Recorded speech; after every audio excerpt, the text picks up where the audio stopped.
Hello बच्चों, आप सभी का स्वागत है अपनी टॉपर एकेडमी में। आज हम आप लोग देख रहे हैं बोर्ड पे, हमने लिखा है वर्णमाला। क्या लिखा है? वर्णमाला लिखा है। और इसको हम आप विधिवत पढ़ेंगे, हम सब आपस में मिलजुल कर। देखिए, लिखा है वर्णमाला। हमने यहाँ पे आपको बताया ये वर्णमाला क्या होता है। जैसे हिंदी में जब हम लोग स्टार्टिंग करते हैं तो सबसे पहले आपको भाषा का ज्ञान पढ़ाया जाता है। जैसे भाषा हो गया, व्याकरण हो गया, बोलियां हो गया, इस तरीके से। लेकिन उसे न करके पहले हम आपको अक्षरों का ज्ञान दे रहे हैं, वर्णों का ज्ञान दे रहे हैं। जैसे कि यहाँ पे हमने लिख दिया एक वर्णमाला, ठीक है। अब यहीं पे थोड़ा हम आपको पीछे ले चल रहे हैं और यहाँ पे एक बहुत अच्छी बात लिखने जा रहा हूँ। जैसे कि अगर बात की जाए हिंदी में सबसे पहले क्या आया, अगर मैं बात करूं तो सबसे पहले हिंदी में क्या आया, तो हम यहाँ पे लिखेंगे सबसे पहले क्या आया। तो हम यहाँ पे पॉइंट बना के लिखेंगे सबसे पहले जो है वो बेटा ध्वनि आई। क्या आई? ध्वनि आई होगी। जो ऋषि मुनि होंगे जिन्होंने ये वर्णों का ज्ञान हम लोगों को कराया है, तो सबसे पहले तो आवाज़ ही तो आई होगी। आवाज़ आने के बाद में कोई ऋषि, अगर किसी ने विद्वान ने ये वर्ण बनाए होंगे तो सबसे पहले बोला ही तो होगा। क्या बोला? आ। तो इस तरीके से आ, ई, का, इस तरीके से बोला तो सबसे पहले ध्वनि का निर्माण होता है। ध्वनि का निर्माण होने के बाद में फिर निकला वर्ण। क्या निकला बेटा? वर्ण। वर्ण से मिलकर क्या बना? अक्षर बना। और अक्षर से मिलकर क्या बना? एक बेटा शब्द बना। और शब्द से मिलकर क्या बना? एक वाक्य बना। एक बार हमें आप बताइए, क्या ये सारा का सारा दिख रहा है ऊपर? ठीक है, ओके। यानी सबसे पहले ध्वनि, ध्वनि से निर्माण हुआ वर्ण का, वर्ण से निर्माण हुआ अक्षर का, और अक्षर से निर्माण होता है शब्द का, शब्द से निर्माण होता है वाक्य का। अगर कहा जाए कि हिंदी में, हिंदी के जो मुख्य अंग होते हैं वो बेटा तीन ही होते हैं, एक अक्षर, शब्द और वाक्य। सर जी, इन दोनों का क्या मतलब है? वो इसी से संबंधित होता है। इनकी चर्चा हम लोग विधिवत करेंगे। तो जैसे ध्वनि है, अब ध्वनि का कोई वजूद नहीं। ध्वनि तो थोड़ी देर के लिए यहाँ पे हमने कह दिया साउंड है, एक आवाज़ है। तो आप लोग भी जानते हो, हम लोग बोलते हैं, सुनते हैं, तो इस तरीके से साउंड हो गया, कोई दिक्कत नहीं। लेकिन चर्चा हम अब यहाँ से करेंगे। यहाँ इसकी चर्चा होने के बाद फिर इसकी चर्चा होगी, इसकी चर्चा के बाद ये चर्चा होगी, और फिर ये। कहने का मतलब है ये हमारा क्रम एक चलता रहेगा और इस तरीके से हम लोग हिंदी में आगे बढ़ेंगे। तो यहाँ पे हमने लिखा है वर्ण, तो आज हम वर्ण का ऑपरेशन करेंगे और अक्षर का भी ऑपरेशन करेंगे, समय मिला तो। अगर आप लोग इस वीडियो को कंटिन्यू देखते रहे तो हम वर्ण और अक्षर दोनों का ऑपरेशन विधिवत कर देंगे, ठीक है। तो चर्चा हम लोग करेंगे पहले वर्णमाला। आखिर ये वर्णमाला क्या है? तो हमने यहाँ पे लिखा है वर्णों के व्यवस्थित क्रम को क्या कहते हैं? वर्णमाला कहते हैं। क्रम कैसा होगा बेटा? व्यवस्थित होगा, सुव्यवस्थित होगा, क्रम से होगा। जैसे कभी आपने ये नहीं पढ़ा होगा कि छोटा आ के बाद बड़ा आ आता है, बड़ा आ के बाद का कबूतर आता है, तो ये तो नहीं पढ़ा होगा।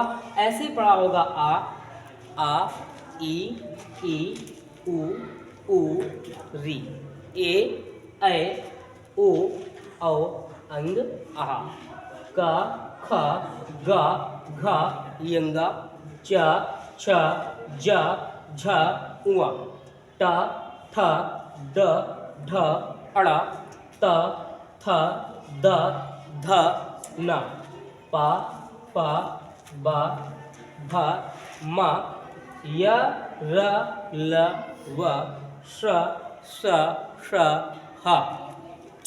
ये बेटा इसको हम लोग क्या करते हैं, जब छोटी क्लासों में पढ़ते हैं तो इसको छा पढ़ते हैं। क्या पढ़ते हैं? छा। अगर ये छा होता है तो फिर ये कहाँ गया हमारा? कहाँ गया? वो वाला छा। ये वाला चा के बाद क्या आता है? छा। तो इसमें क्या अंतर है? फिर इसे पढ़ते हैं कषा। क्या पढ़ते हैं? कषा। इसे पढ़ते हैं तरा, इसे पढ़ते हैं ज्या, और इसे पढ़ते हैं स्रा, और इसे अड़ा, अड़ा। ये बेटा ये दो वर्ड जो होते हैं ये अतिरिक्त व्यंजन होते हैं, अन्य वर्ड होते हैं, अन्य वर्ड होते हैं, और यहाँ तक तो आपके मेन होते हैं। कभी इन दोनों वर्णों से कोई आपका शब्द शुरू नहीं होता। तो ठीक है, आओ देखते हैं। तो ये तो हमने आपका पूरा वर्णमाला लिख दिया है। व्यवस्थित क्रम होता है, यहाँ भी हमने लिखा है। तो हम ये बताना चाहते हैं कि अब इसमें क्या क्या होता है। तो सबसे पहले आपको बताया जाता है कि स्वर कितने होते हैं। क्या मैंने कहा बेटा, स्वर कितने होते हैं? तो आ से लेकर सिर्फ ओ तक ये होते हैं बेटा तुम्हारे स्वर, और इनकी संख्या जो होती है वो होती है 11। तो हम यहाँ पे लिखे दे रहे हैं बेटा स्वर। स्वर कितने हो गए? 11। ये दो जो वर्ड बचे हैं तुम्हारे, इनको हम कहते हैं अयोग वाह। क्या कहते हैं बेटा? अयोग वाह कहते हैं। इनमें से जो अंग होता है, जो बेटा अंग होता है, आप समझ लेना, यहाँ पे लिखे दे रहे हैं, इसको हम कहते हैं अनुस्वार। अनुसार के नाम से जानते हैं। और ये वाला जो वर्ड है इसको कहते हैं विसर्ग। इसमें विसर्ग का निशान लगा है, चिन्ह लगा है, तो इसे हम विसर्ग के नाम से जानते हैं। कोई बड़ी बात नहीं, सिर्फ हमने इतना सीखा कि स्वर हमारे 11 होते हैं, आ से लेकर ओ तक, और अंग और आहा मिला के ये अयोगवा होते हैं। इसके बाद में मैंने ये कॉलम बनाया है बेटा, सिर्फ कॉलम यहाँ तक रखिए आप लोग, इतना। ये जो कॉलम है मा तक, का से लेकर मा तक, इसमें 5-5 वर्ड शामिल हैं, और ये बेटा 25 होते हैं। तो इनका नाम पड़ गया बेटा स्पर्शी, स्पर्शी व्यंजन। क्या नाम पड़ गया? स्पर्शी व्यंजन। तो ये हमारे 25 होते हैं। इसके बाद में या रा ला वा जो है बेटा, इसको हम इधर लिखे दे रहे हैं, और इसको कहते हैं अंतस्थ, अंतस्थ व्यंजन। क्या कहते हैं बेटा? इसको अंतस्थ व्यंजन कहते हैं। कोई दिक्कत? इसके बाद में ये वाले जो वर्ड होते हैं, आओ इनको थोड़ा बोल के दिखाते हैं। स, स, स और हा। इनको जब बोलते हैं तो हमारे मुंह से एक ऊष्मा निकलती है। ऊष्मा का मतलब एक गर्म ऊष्मा होती है, ऊर्जा होती है। तो इसको कहते हैं ऊष्म व्यंजन। किस नाम से जानते हैं? ऊष्म व्यंजन के नाम से जानते हैं। ओके, तो यहाँ तक तो मुझे कोई दिक्कत नहीं। इन ये 4 जो होते हैं बेटा, यहाँ पे लिखे दे रहे हैं, इनको कहते हैं संयुक्त व्यंजन। संयुक्त, संयुक्त व्यंजन। ठीक है। इसके बाद में ये जो 2 वर्ड होते हैं, ये अन्य व्यंजन होते हैं, अतिरिक्त होते हैं। इनको हम कहते हैं लुंठित या उत्क्षिप्त व्यंजन। उत्क्षिप्त व्यंजन के नाम से जानते हैं। तो टोटल इनकी अगर संख्या देखी जाए तो यहाँ पे हम लिखे दे रहे हैं बेटा 52, अर्थात 52 होती है। वर्णों की संख्या कितनी होती है? 52 होती है। लेकिन हम यहाँ पे आपको एक पॉइंट बता रहे हैं, स्वरों की संख्या। स्वरों की संख्या कितनी होती है बेटा? तो आप कहोगे 11। क्या कहोगे? 11, 11 कहोगे। ठीक है, बताइए कहाँ पे दिक्कत है? ठीक है, हाँ ये देखिए, तो यहाँ पे हम स्वरों की जो संख्या होती है वो होती है 11। और यहाँ पे अगर आपसे पूछा जाए कि हिंदी में व्यंजनों की संख्या कितनी होती है, तो व्यंजनों की जो संख्या होती है वो होती है 33। यानी स्वरों से 3 गुना, 11 3 33। स्वर हमारे कितने हो गए? 11, और व्यंजन कितने हो गए? 33। तो सर जी एक चीज़ हमारे ये समझ में नहीं आया, अगर इनको जोड़ेंगे तो कितना हो जाएगा बेटा? 44? नहीं, हाँ 44 हो जाएगा। इसका मतलब है कि अभी कितने कम हो रहे हैं? अभी यहाँ पे 52 थे, 44 हमने निकाल दिए, तो यहाँ से मेरे पास कितने वर्ड बचे? 8 वर्ड बचे। कितने बचे? 8। अब 8 में से हम अंग और आहा को हम निकाले दे रहे हैं। अंग और आहा को माइनस कर देंगे तो इसमें से 2 और माइनस हो गए, तो हमारे पास 6 बचे। अब 6 हमारे यही बचे कि नहीं बचे? 6 में से हम ये अतिरिक्त व्यंजन होते हैं, लुंठित अन्य वर्ड होते हैं, क्योंकि इनसे कोई हमारा शब्द शुरू नहीं होता, तो हम 2 और माइनस किए दे रहे हैं। तो हमारे पास ये 4 वर्ण बचते हैं, जिनको हम कसा, त्रा और ज्या और स्रा के नाम से जानते हैं। तो इन सभी का हमने स्वर और व्यंजन में ऑपरेशन किया। सिर्फ हमारे ये 4 वर्ड बचे हैं, वर्ण बचे हैं। इनको हम अभी आगे चर्चा करेंगे, इनको बताएंगे कि ये व्यंजन में क्यों नहीं शामिल किए जाते हैं। तो ठीक है, इसे आप अच्छी तरीके से स्क्रीनशॉट ले लेना, या इसे थोड़ी छोटी।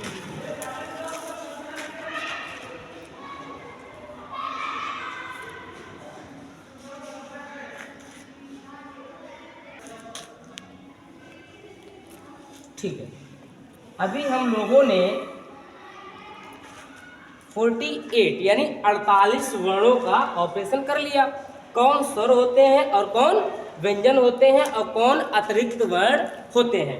इसमें से हमारे अभी 4 वर्ण बच गए हैं। इनका नाम है कषा, त्रा, ज्या और त्रा। अच्छा, इनको क्यों नहीं व्यंजन में शामिल करते हैं? आखिर ये वर्ड बनते किससे हैं? तो ये बेटा का और प्लस सा और प्लस इसमें बेटा आ छिपा होता है, इससे बनते हैं। और यही इसका है ता और प्लस रा, और इसको हलंत लगाओगे तो आ या, इससे बनते हैं।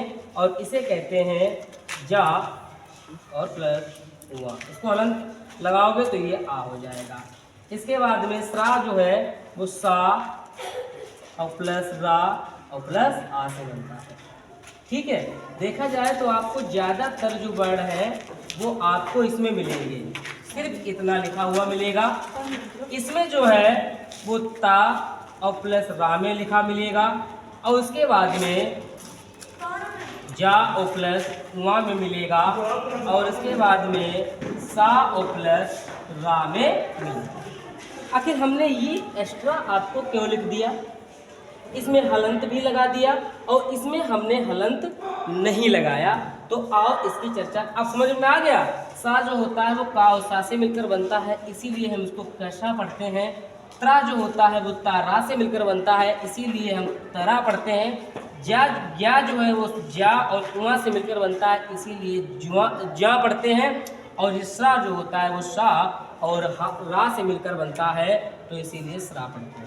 ठीक है, और ये बेटा हलंत होता है। अब हम आपको यहाँ पे एक बात बताना चाहते हैं, बहुत छोटी सी बात है, यहाँ पॉइंट बना के आप भी लिख लेना। जो हलंत का मतलब होता है वो ऐसे निशान होता है, और इसका मतलब होता है आधा। क्या होता है बेटा? आधा। जब भी आप इसे हलंत को कोई भी वर्ड में लिखा देखेंगे तो समझ लेना वो वर्ण हमारा आधा है, अर्थात इसके ज़्यादा और टुकड़े नहीं हो सकते। ठीक है, कोई बात नहीं। अब हम आपको यहीं पे आगे बताना चाहते हैं कि स्वर क्या होते हैं और व्यंजन क्या होते हैं। तो देखिए, हम अगर आपसे पूछें बताओ स्वर किसे कहते हैं, एक पॉइंट आ गया बेटा, स्वर किसे कहते हैं, तो हम यहाँ पे देखेंगे आओ स्वर क्या होते हैं। ठीक है, ओके। तो हम ये कहना चाहते हैं कि जो स्वर होते हैं वो क्या होते हैं, तो हम यहाँ पे लिखेंगे वे वर्ड, इसका जो आंसर होगा, आंसर जो होगा बेटा, वे वर्ड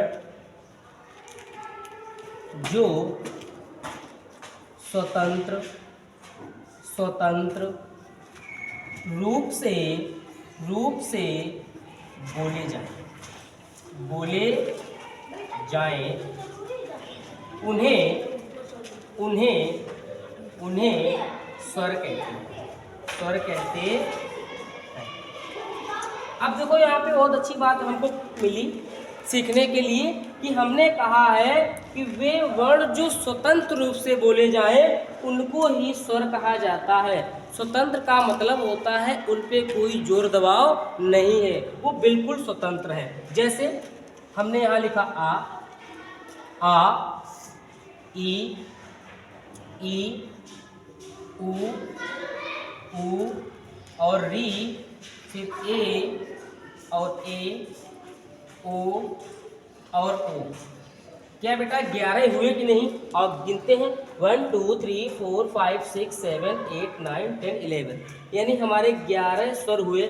इनको बोलने के लिए बताओ किसी दूसरे की सहायता लेनी पड़ी या किसी दूसरे की मदद लेनी पड़ी? नहीं। देखिए, आ है तो आई है, आ ई ऊ री, ए ओ किसी की दूसरे की सहायता नहीं लेनी पड़ी, अर्थात ये स्वतंत्र है, तो इनको हम कहते हैं स्वर। ठीक है, कभी कभी कुछ कहीं आपको री जो होता है वो आपको नहीं मिलता, क्योंकि री का निर्माण जो होता है वो बेटा इस वाली री से होता है, तो इसको कभी कभी लोग स्वर में शामिल नहीं करते हैं, तो कभी कभी कह देते हैं स्वरों की संख्या 10 ही होती है, लेकिन कोई दिक्कत नहीं, लेकिन स्वर हमारे 11 ही होते हैं। अब जस्ट यहीं पे हम आपको व्यंजन के बारे में अगर बता दें, जैसे हम यहाँ पे दूसरा पॉइंट है कि व्यंजन किसे कहते हैं। व्यंजन किसे कहते हैं? व्यंजन किसे कहते हैं, सॉरी व्यंजन किसे कहते हैं। कोई बात नहीं, हम लोग चर्चा करेंगे कि व्यंजन क्या होते हैं। तो हम लिखेंगे वे वर्ण जो स्वरों की सहायता से बोले जाए। वे वर्ण जो स्वरों की सहायता से बोले जाएं, उन्हें व्यंजन कहते हैं। क्या कहते हैं बेटा? व्यंजन कहते हैं। ठीक है, कोई बात नहीं। अर्थात सर जी समझ में आ गया कि हमें अगर कोई भी व्यंजन बोलना पड़ेगा, जितने भी हमारे 33 व्यंजन हैं, इनको जो भी बोलना पड़ेगा तो स्वर की सहायता लेनी पड़ेगी। और चेक करते हैं सर जी, कोई एक एग्जाम्पल हमें बता दो। जैसे हमने बोला का, अब का बोलने में आपको क्या लग रहा है? बिना, देखिए फिर से बोलिए आप, का क्या निकल रहा? आ। लास्ट में क्या निकला? आ। अगर ध्यान से देखना, का बोलिए, खा बोलिए, गा बोलिए, सब में आपको स्वर छिपा है। इसी तरीके से आप हमें बोल के दिखाइए का, तब भी क्या छिपा है? स्वर छिपा है। अगर हम बेटा बोले की, का में क्या छिपा है? स्वर छिपा है, या छोटी ई छिपी है। इसके बाद में हम बोलेंगे की, तब भी स्वर छिपा है। इसी तरीके से कु, तब भी स्वर है। उसके बाद में हम कहेंगे कु, तब भी स्वर है। इसी तरीके से री में भी स्वर होता है, और एक ही मात्रा अगर ए लगाएंगे तब भी स्वर है। इसी तरीके से डबल मात्रा लगाएंगे तब भी स्वर है। एक मात्रा डंडा लगा के लगाएंगे तब भी स्वर है। इस तरीके से अगर कोई भी हम व्यंजन लिखते हैं तो इनमें सब में क्या छिपा है बेटा? स्वर छिपा है। और ये भी हमारी मात्राएं भी होती हैं। तभी लोग देखा होगा छोटे बच्चे 12 खड़ी पढ़ते हैं, उसमें री शामिल नहीं होता, बाकी ये हमारे वर्ड शामिल होते हैं। तो हमारे इस तरीके से 12 खड़ी भी हो जाता है, और इसमें स्वर छिपा है। इसीलिए कहा गया है व्यंजन किसे कहते हैं? वे वर्ण जो स्वरों की सहायता से बोले जाएं, उन्हीं को हम व्यंजन कहते हैं। अब देखिए, अब सर जी बात यहाँ पे ये आ गई कि जो हमने यहाँ पे का बोला था, तो सर अब बताइए कि बिना स्वर के का कैसे बोलेंगे? तो बिना स्वर के जो का मिलकर बनता है वो बेटा का हलंत वाला, और इसमें आ छिपा है तो हम आ लिखेंगे। ये इसका बेटा वर्ण विच्छेद हुआ। क्या हुआ बेटा? वर्ण विच्छेद हुआ। अर्थात अब इस वाले का को आप नहीं तोड़ सकते, इस वाले आ को आप नहीं तोड़ सकते। तो ये दोनों तुम्हारे क्या हो गए? वर्ण हो गए। क्या हो गए बेटा? ये दोनों तुम्हारे क्या हो गए?